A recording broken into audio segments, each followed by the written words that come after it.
بسم الله الرحمن الرحيم. أعزائي المشاهدين مشاهدي قناتي حياتي بتتغير، أهلا وسهلا بكم. النهاردة بقدم لحضراتكم أفكار لوجبات للأسبوع، مع شرح بسيط ليها وطريقة عملها. أتمنى أن الفيديو يعجب حضراتكم. أول وجبة طبعا سهلة وتنفع للغدا والعشاء وتنفع سندوتشات كمان، سواء للمدارس أو للعشاء للولاد. هي الكفتة المحمرة. بنعمل معاها رز أو نعملها سندوتشات، أو كمان ممكن نعملها بالصلصة. عمل الكفتة بالرز سهل جدا. انك انت بتحط كوباية رز مع نص كيلو لحمة وشبت وبقدونس وبصل وتوم، وتفرميهم في المفرمة وتصبعيها وتعمليها محمرة. وبعد كده لو عايزة تعمليها بصلصة تحط شوية طماطم على بواقي المادة الدهنية اللي حمرت بيها الكفتة. والرز بتعمليه بمية عادي، بس لازم المية تكون مغلية. بعد كده الوجبة اللي بعد كده هنعمل الكفتة. بعد ما تستوي هيبقى منظرها كده.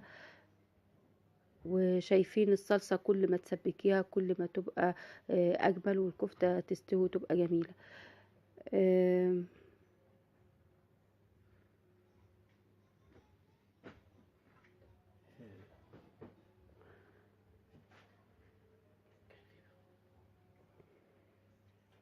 بعد كده الوجبة التالية اللي احنا هنعملها هي وجبة السمك.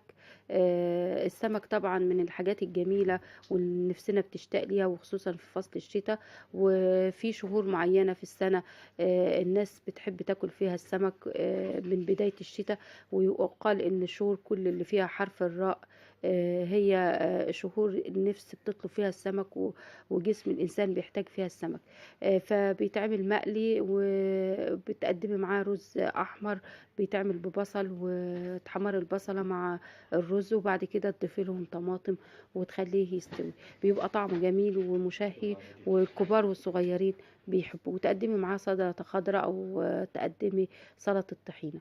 الوجبة اللي بعد كده هنعمل مكرونة بالبشاميل. وأول حاجة بنجهز للعصاج إن احنا نحمر البصلة مع مادة دهنية زبدة وزيت او سمنه وزيت. وبعد كده بعد ما تدبل البصله وبعد ما نحيقها بالملح والفلفل بنضيف لها اللحمه المفرومه وابتدي عمل العصاج. بنجهز كمان في وجبات الاسبوع لوجبة فراخ. ان احنا بننضف الفراخ بالملح والدقيق كويس جدا والخل. وبعد كده بنشطفها كويس جدا ونقطعها ونخلي الجزء اللي يصلح كفراخ بانيه لوحديه. وبعد كده بنجهز المية اللي هنستخدمها في عمل المكرونة البشاميل. بنضيف لها ملح ونضيف لها كمان زيت علشان المكرونة ما تلزقش مع بعضيها.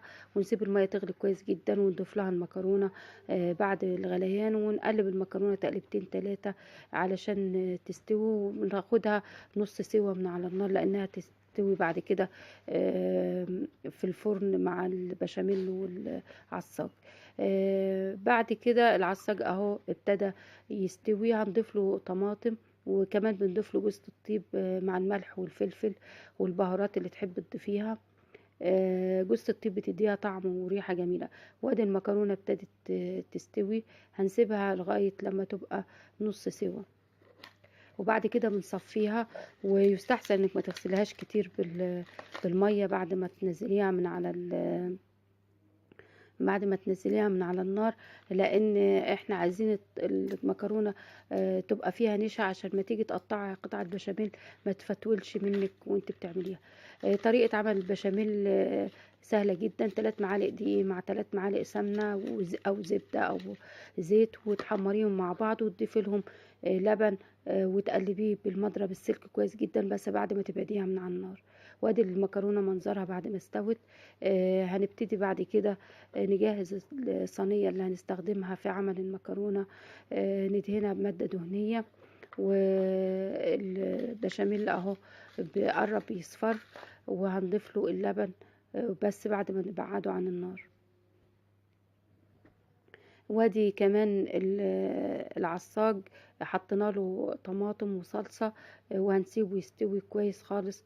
وبعد كده هنضيفه بعد ما نضيف المكرونة او الرق، نضيف له العصاج.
اللبن، إضافة اللبن للبشاميل لازم بسرعة وتبعديه عن النار، لأن لو سبتيه على النار هيكلكع منك وممكن ما يبقاش كويس. اللبن لازم يكون بارد وانت بتضيفيه، ما يكونش سخن.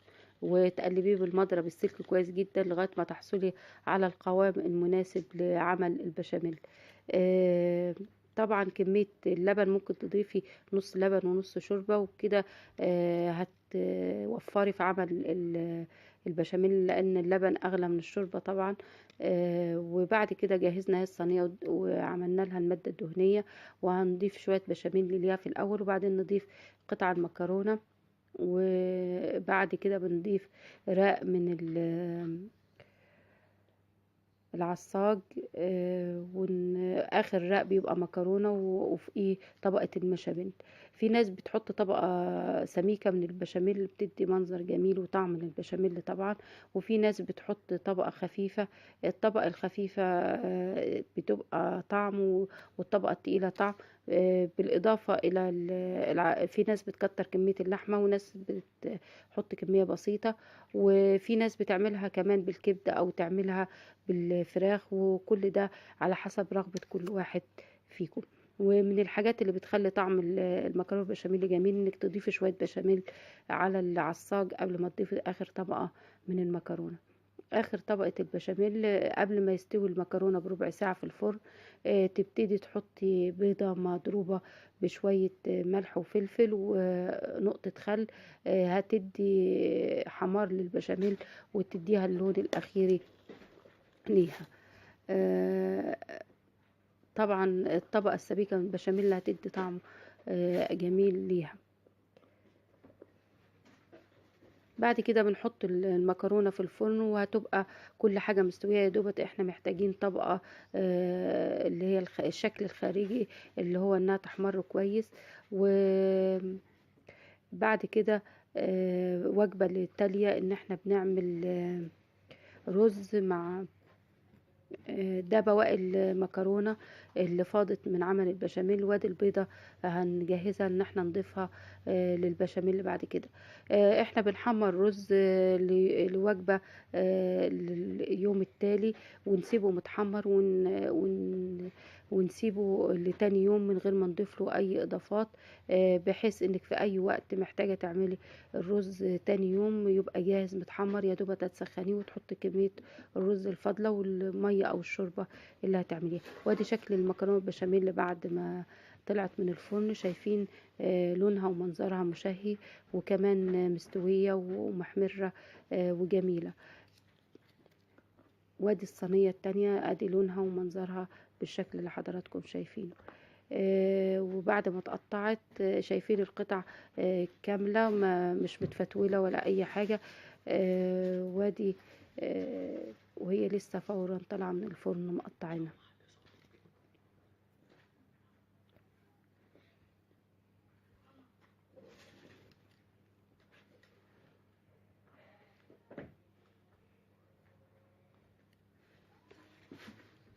والفراخ اللي كنا نضفناها وعملناها ادي استوت وطلعت من الفرن، وفضل الاجزاء اللي هي هتتعمل بانيه قاعده. ودي وجبه لليوم اخر، عباره عن حمام